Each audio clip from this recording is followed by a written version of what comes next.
Here's my 2002 Jeep Grand Cherokee Laredo. Just started leaking from the water pump at almost 137,000 miles.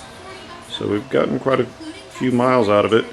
So I'm just going to go ahead and change the water pump today and the serpentine belt. Here's everything I think I'm going to need today for this repair. We've got my 2002 Jeep Grand Cherokee service manual, breaker bar, check that, torque wrench, breaker bar, 3/8 inch ratchet, some extensions, 15mm socket, 1/2 inch socket, 13/16 wrench, which you'll need, 8mm Allen wrench, and a couple other things that I found helpful. And here's the new water pump that's going in, gasket, and since we have to take off the serpentine belt, we're going to go ahead and replace that as well. Got a new one of those. Step 1. Jack up the left side of the car. Place your jack stand. We need to drain the coolant from the radiator, so we have to get the vehicle up high enough so I can fit a bucket under there. To drain the radiator, we're going to have to open that petcock. In case you're having trouble finding the petcock, it's right back there. Now we got to loosen the radiator cap to allow the cooling system to drain. Now take your 8mm Allen wrench, put it right in here, and loosen this guy. Now if you can't, you might need a cheater bar of some kind, like say this. There we go. Now we're not going to take this all the way out because we wouldn't want any debris to get in there, so we're just going to leave it here nice and loose for when we need to refill the cooling system. While it's draining, we'll go ahead and remove the serpentine belt. Get yourself a 15mm socket and put it on the tensioner right down here. Give it a little push to the right to loosen the tension. You should be able to slip the belt right off of the pulleys. Just like that. Now when you let go, don't let the tensioner snap. Ease it back down. There you go. Alright, with the belt out of the way, you can get a good view of the water pump. Here's the pulley, water pump pulley, and we've got 7 bolts to remove. Here's one of them right there. That's one. And there's 7 just like it, so we'll get to removing those using the 1/2 inch socket. Well, I've discovered this pulley needs to come off. There is another bolt right behind it that's going to be impossible to get out. So, hey, the service manual didn't say anything about that. Well, we're going to take that pulley off, and I'm going to do it with a 15mm socket and a ratchet. Okay, for this step you need to be really careful. You need to get that pulley off of the shaft. I'm going to use a little pry bar and just kind of ease it a little bit. Spin it. Ease it. Bang on it a little bit. Look, it's loose now. And just reach in there.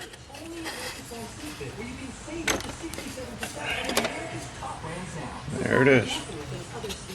This is the part of the show that we call hurry up and wait while the cooling system drains. And there's my dog helping out. And my wife. Once again, I expected more fluid than that to come out, but that's all that came out.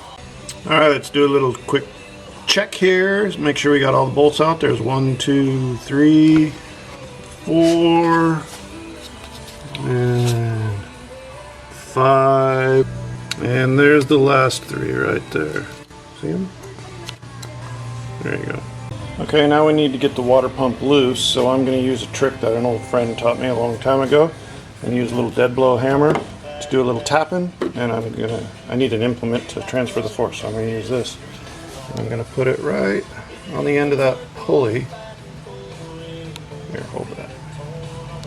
Let's see if this works. Oh, there it was. Perfect. Okay, see that stud right here is going to have to come off. So I'm going to use a 17mm.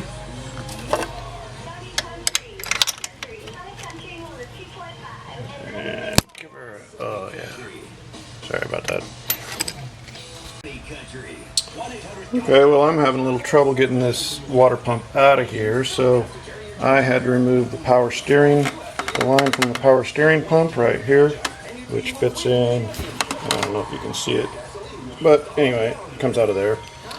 And I also took off the radiator hose and give myself some more room to work with.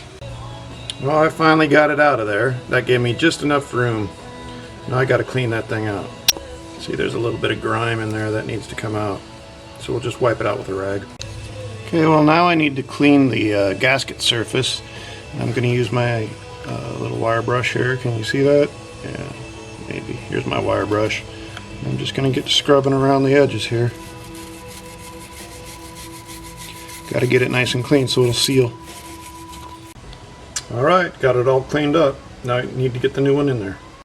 Comparison time. Alright. Old one on the left, new one on the right. I don't know, I think it passes the test. What do you think? Test fit. New pump came with a gasket. Let's see if I can get it in there one-handed. Yeah, it looks pretty good. So what I'm going to do is I'm going to use a little of this high-tech gasket sealant to help hold the gasket in place. Give it a little bit of that sealant here and here and here and a couple other spots just to hold it. Wipe off as much excess as you can. We don't really need that glue getting into the cooling system, so make sure it's nice and clean and well fitted, and we're ready to go. Got the new one slipped in there. Now we're going to start putting the bolts in. Now we have to tighten the bolts, and we're going to do it in an alternating pattern per the service manual, which says do this one first, 2, 3, 4, 5, 6, 7, 8. So we'll do that pattern. And tighten to 40 foot-pounds. Got my torque wrench set to 40 foot-pounds. You just run your way around and tighten it up. Just like so. Now we need to put this mess back together. Starting with this here.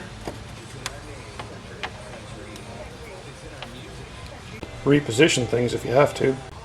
And be really careful when putting this in here because this is a captive nut. And if you cross thread it or mess up these threads at all, you can't make the seal, then you have to replace this entire pipe. Got it reassembled. And once you put this hose back in place, we need to refill the whole system with antifreeze all the way up to this point. So fill it up until you get fluid here, and then tighten that down. And fill it up on this side too until this is full. Start it up and check for leaks. See if we got anything leaking in here. Oh, there's a new pump. It's shiny.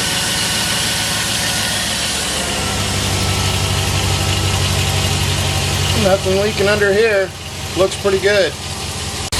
Now just let it come up to temperature and get all the bubbles out of the system. You may need to add some more coolant and make sure it comes up to the right temp. There you go, all done. Now you're free to enjoy the rest of your day, so